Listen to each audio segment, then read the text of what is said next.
ઇંગ્લિશની અંદર Indian spectacle cobra કહેવાય છે અને ગુજરાતીમાં નાક કહેવામાં આવે છે.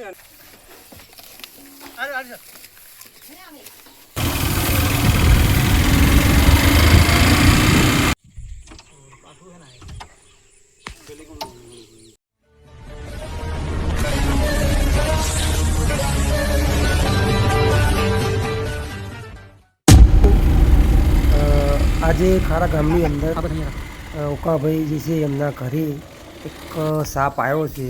તો સાપનો રેસ્ક્યુ કરવા માટે હું ચાહું છું આપ સૌ લોકો વિડીયોની અંદર જોડાયેલા રહેજો અને વિડીયો પૂરો નિહાળજો. જોઈ રહ્યો છો ઉકાજીને ત્યાં એમના ઘરે એક સાપ આવ્યો છે. ઓકોલા તો હું આવ્યો છું અને સાપનો રેસ્ક્યુ કરવા માટે આપ સૌ લોકો વિડીયોની અંદર જોડાયેલા રહેજો. કઈ જગ્યાએ ભાઈ સાપ છે આપ જોઈ રહ્યા છો અહીંયા અંદર છે. તો હવે એને પકડી અને રિલીઝ કરશું. તો વિડીયો જોડાયેલા રહેજો.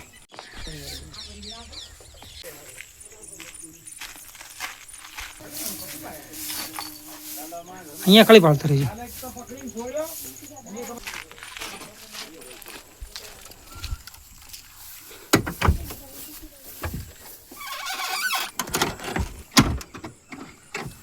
આપ જોઈ રહ્યા છો ઉકાજી જે તાર છે એને તોડે છે.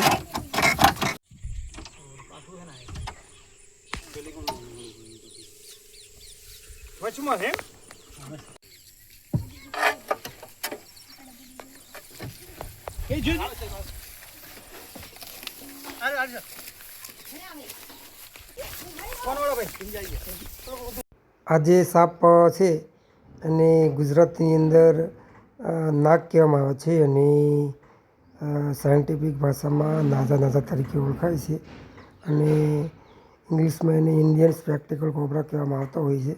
આ જે સાપ છે એ ઉંદર ખાવા માટે આવ્યો હતો અને આ જે સાપની અંદર નેઓટિક્સ નામનું વેનમ હોય છે. આવો જે સાપ છે એ કોઈ પણ વ્યક્તિને કરડે અને જો 2 થી 3 કલાકની અંદર જે સાપનું એન્ટીવેનમ છે એ ના મળે તો વ્યક્તિને દેખાવાનું બંધ થઈ જાય. એની જે નર્વસ સિસ્ટમ હોય છે એ નિષ્ક્રિય બની જાય અને લકવા જેવી બીમારી થઈ જાય છે અને બ્લડ સર્ક્યુલેશન એકદમ બંધ થઈ જાય છે. તો વ્યક્તિ મરી શકે છે. તો આવા સાપો જે છે એમને મારવા ના જોઈએ. અને કોઈ પણ વ્યક્તિને જો આવા સ્નેક કરડે અથવા તો સ્નેક બાઇટ થાય તો નજીકની જે હોસ્પિટલ હોય અથવા દવાખાનું હોય ત્યાં જઈ અને એમની સારવાર લેવી પડે. આવા સાપો હોય છે એ ચોમાસાની સિઝનની અંદર મોસ્ટ ઓફલી બહાર આવતા હોય છે કારણ કે સાપોના ઘરની અંદર પાણી જતું હોય અને સાપો બહાર આવતા હોય છે. આપ જોઈ રહ્યા છો લોકો ખરેખર ખૂબ ગભરાઈ ગયા હતા અને હવે પકડાઈ ગયો છે એટલે એકદમ ચલો ઓકે.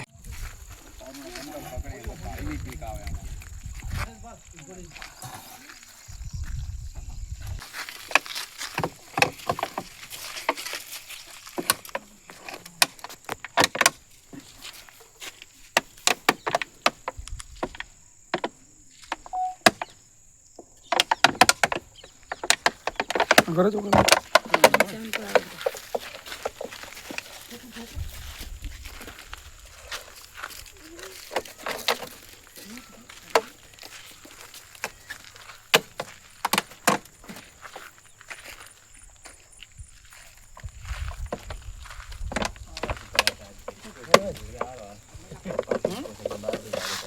બસ કે ભાઈ બસ પાડો એક